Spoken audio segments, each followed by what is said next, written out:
নমস্কার, আমি সুস্মিতা। কেমন আছো তোমরা সবাই? আজকের দিনটা ভীষণই সুন্দর, মানে একদম ঝকঝকে রোদ্দুর উঠেছে। আর এখন প্রায় 7টা বাজে। আমার আজকে একটু দেরি হয়ে গেছে। আসলে সকালে কাজের দিদি কাজ করতে এসেছিলেন, তো একটু দেরি হয়ে গেল আর কি। আমার পুরো কাজকর্ম ওনার সঙ্গে সঙ্গে একটু ঝাঁট ঠাঁট দিয়ে দিলাম, ঘরদোর গুছিয়ে দিলাম, এসব করতে একটুখানি দেরি হয়ে গেছে আমার। 7টা বাজে প্রায়। আমি তবু চলে যাব হাঁটতে, মানে একটু হাঁটা হবে, আর তার সঙ্গে বাজারটা করাটা হচ্ছে মেন উদ্দেশ্য। বাজারটা আমার হয়ে যাবে সকালবেলা বেরোলে। একটু গরম জল করে নিয়েছি, গরম জলটা খেয়ে হাঁটতে বেরিয়ে যাব। আমি আমার প্রতিদিনের লাইফস্টাইলটা তোমাদের সঙ্গে শেয়ার করতে এসেছি। যদি ভিডিওগুলো ভালো লাগে তাহলে অবশ্যই একটা লাইক করে চ্যানেলটাকে সাবস্ক্রাইব করে পাশে থেকো। আর নোটিফিকেশান বেলটাকে অল করে দিলে আমি যখনই নতুন ভিডিও আপলোড করব নোটিফিকেশানটা তোমার কাছে পৌঁছে যাবে।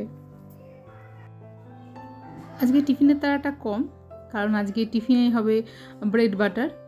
তো সেই জন্য আমার খুব একটা চাপ নেই। না হলে অন্যদিন আটা মাখা তরকারি করাতে আমার অনেকটা সময় চলে যায়। তারপর রুটি করলে গ্যাস পরিষ্কারটা একটা বড় ঝামেলা লাগে আমার। গ্যাসটা ভালো করে পরিষ্কার করে তারপরে আবার দুপুরে রান্না বসাতে পারি। তো আজকে ওই ঝামেলাটা নেই। যখন যে আসবে তখন তাকে খেতে দেবো। ছেলে মেয়ে সকালে একটু দুধ খেয়ে পড়তে বসে গেছে, তো সেই ফাঁকে আমি ওপরের ঘরটা একটু গুছিয়ে নিচ্ছি। রোজই তোমাদের সঙ্গে নিচের ঘরটা গুছানোটাই শেয়ার করি। এই ওপরে আমার দুটো ঘর, এই ঘরটাতে মেনলি দুষ্টু থাকতো, এবার দুষ্টু এখন নেই বলে এই ঘরটা ফাঁকাই। একটা সুতো স্টিচ করা চাদর অনেক দিন ধরেই কিনেছিলাম, চাদরটা তোলাই ছিল। কারণ এই চাদরগুলোতে সুতোর কাজ করে, তো ব্যবহার করলে না আস্তে আস্তে সুতোগুলো ছিঁড়ে যাবে, চাদরটা নষ্ট হয়ে যাবে, তো তোলাই রাখি। এই ঘরটা যেহেতু একদমই মানে ইউজ হয় না, সেই জন্য এই বিছনাটা এই চাদরটা পেতে রেখেছি এখন। আর জানলাগুলো একটু খুলে দিলাম, ঘরে একটু ফ্রেশ এয়ার আসবে। কারণ এই ঘরটা প্রায় বন্ধই থাকে। দুষ্টু যখন ছিল দুষ্টু পড়তে বসতো, দুষ্টু এই ঘরটায় ঘুমোতো, তারপর এখন ঘরটাতে একদম খালি। হোমমেকারদের কাজগুলো কিন্তু আদৌ সহজ নয়। আমাদের জীবনে কিন্তু টাইম ম্যানেজমেন্ট একটা বড় ব্যাপার, বিশেষ করে যাদের একার সংসার। তো আমি পরপর কাজগুলো এমনভাবেই করি যাতে একটার পর একটা কাজ হতেও থাকে, আবার আমাকে খুব বেশি ক্লান্তও হয়ে যেতে হয় না। আমি কিন্তু হাঁটতে যাওয়ার সময়তে মেশিনটাকে লোড করে দিয়ে যাই। আর এখন জামা কাপড়গুলো কাঁচা হয়ে গেছে, তো সেগুলো মেলে দিলাম। হেঁটে এসে বাসি জামা কাপড়টা ছেড়ে একদিকে ভাত আর একদিকে ডাল বসিয়ে দিয়েছি, আর তার সঙ্গে ভেজে নিয়েছি একটা ডিম। এই দিয়ে ছেলে ভাত খেয়ে স্কুলে যাবে। বেশিরভাগ দিনই আমি চেষ্টা করি ঘরের খাবার করে দেওয়ার। আজকেও ডিম পাউরুটি করেছিলাম টিফিনে, সেটা আর দেখায়নি। ডিম পাউরুটি ওকে টিফিনে দিয়ে দিয়েছি। কোনো আমিষ খাবার আমি চট করে দিতে চাই না, কারণ ঠান্ডা হয়ে গেলে ভীষণ বাজে একটা স্মেল লাগে। তো ও ডিম পাউরুটিটা নিজে নিতে চাইলো বলে আমি আর না করলাম না, একটু সস দিয়ে দিয়েছি। আর এই যে আজকে ভোলা মাছ নিয়ে এসেছি, তার সঙ্গে ধনেপাতা নিয়ে এসেছি একটু বেশি করে।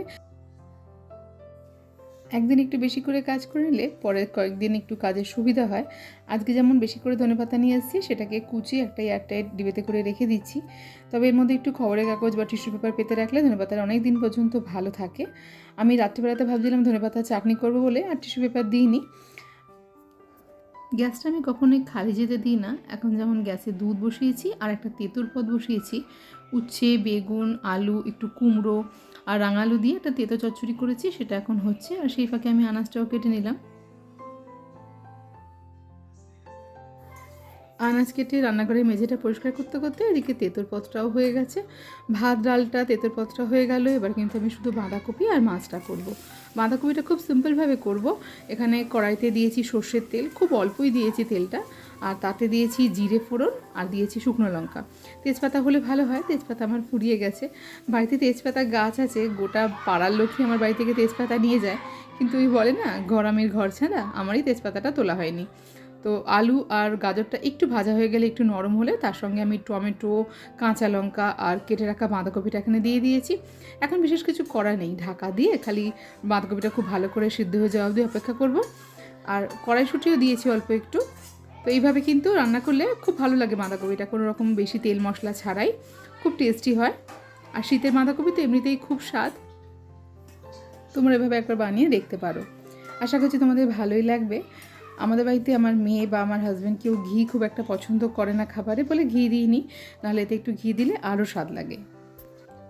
আর এখন রান্না করব মাছের ঝাল। ভোলা মাছটা আমাদের একটু ঝাল ঝাল মতো করেই করি, মানে একটু কষা কষা, আদা রসুন ধনেপাতা টমেটো সব কিছু দিয়ে করব।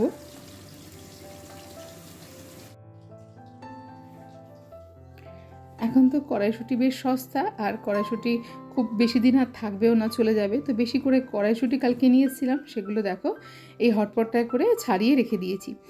এইভাবে একদিন ছাড়িয়ে রেখে দিলে অনেক দিন পর্যন্ত আর ছাড়াতে হয় না, বেশ রান্নাবান্নায় দেওয়া চলে। আর আজকে তো পেঁয়াজ টমেটোটাও বেশি করে কেটে রেখেছি, এতে আমার রাতের রান্নাও চলে যাবে। পেঁয়াজ আমি 2 দিনের জন্য কাটি না, শুধু ওবেলার জন্যই কেটে রেখেছি, নাহলে পেঁয়াজের স্মেলটা বাজে এসে যায়। একদিন একটু সময় বেশি দিলে বেশ কয়েকদিন কিন্তু কম সময় খরচা করতে হয়। তো এরকম ছোট ছোট ট্রিক যদি আমরা অ্যাপ্লাই করি তাহলে দেখবেন রান্নাটা অনেক তাড়াতাড়ি হয়ে যাচ্ছে, আর তার সঙ্গে বেশি পরিশ্রমও করতে হবে না। আর রান্নাঘর মোছার কাজটাও কিন্তু এখন আমি করে নিচ্ছি, কারণ আমার রান্না শেষ হয়ে গেছে। আর রান্না শেষ হয়ে যাওয়ার সঙ্গে সঙ্গেই আমি রান্নাঘরটা খুব ভালো করে ক্লিন করে নিই। আজকে মাছ রান্না হয়েছে বলে একটু বেশি তেলা হয়েছে গ্যাস সারফেসটা, নাহলে অন্যদিন এতটা বেশিও পরিষ্কার করতে হয় না। নিরামিষ রান্নাবান্না করলে আমি তো ঢাকা দিয়ে রান্না করি, ঢাকা দিয়ে রান্না করলে তেল ঠেলগুলো কম ছেটে পরিষ্কারের কাজের সময়টা একটু কম লাগে। এইভাবে ছোট ছোট ট্রিক কিন্তু আমরা অ্যাপ্লাই করতে পারি। আর গ্যাসের এই পেছন দিকের অংশটাতেই কিন্তু বেশি তেল মশলা বা আনাজের টুকরো এসে পড়ে থাকে, তো এই জায়গাটাও পরিষ্কার করাটা খুবই জরুরি। প্রত্যেক দিন 10-15 মিনিট সময় হয়তো দিই রান্নাঘরটাকে রান্নাবান্নার পরে, আর তাতেই রান্নাঘরটা একদম সুন্দরভাবে পরিষ্কার হয়ে যায়। এভাবে প্রত্যেক দিন আমি অল্প অল্প করে সময় দিই, সেই জন্য আমাকে আর ডিপ ক্লিন করতে হয় না।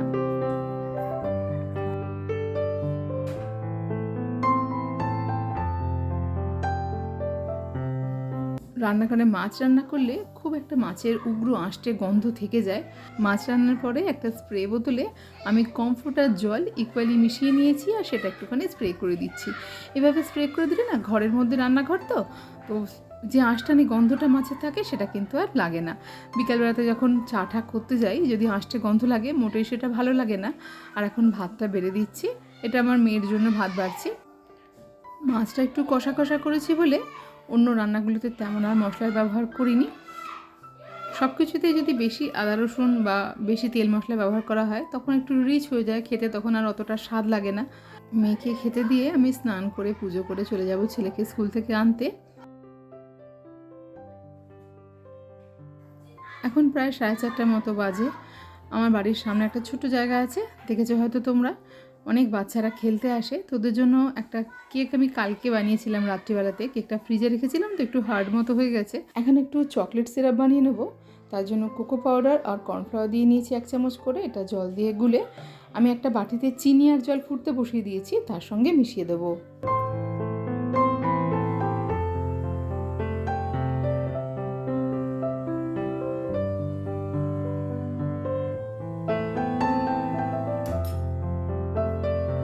কেকটা বেশ গরম গরমও লাগবে আর মিষ্টি লাগবে বেশ।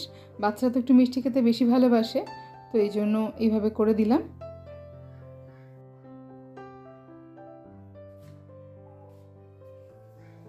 পুচকিগুলোকে সব ডেকেছি ওদের খেতে দেবো বলে, আর তার মধ্যে একটু টেস্ট করে দেখি এটা কেমন লাগছে।